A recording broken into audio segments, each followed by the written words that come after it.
If sent from the deck to the graveyard, send as many cards you control as possible to the graveyard. Special summon Transient Titan of Tartarus. TTT. Y'all motherfuckers think y'all slick. Then send cards your opponent controls to the graveyard equal to the number of your cards sent to the graveyard. Your opponent can't respond to it using monster effects. All these words and stuff. Basically, when it's milled, you get a board wipe based on how many of your cards were sent and a 2600 body.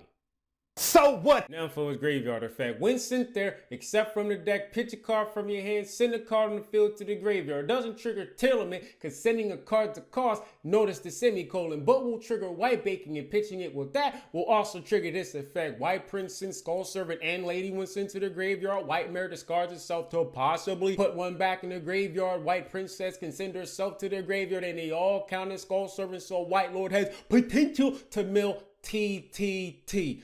This and Skull Servants, well, it certainly seems. Nigga, that shit go together. Hold up, wait a minute. It's a zombie, meaning it can be Symbol Gozuki or Uni-Zombie, and Teni Kazuki can be banished from the graveyard when it's sent there to special summon the zombie. I have never seen this effect go off, but you can do it.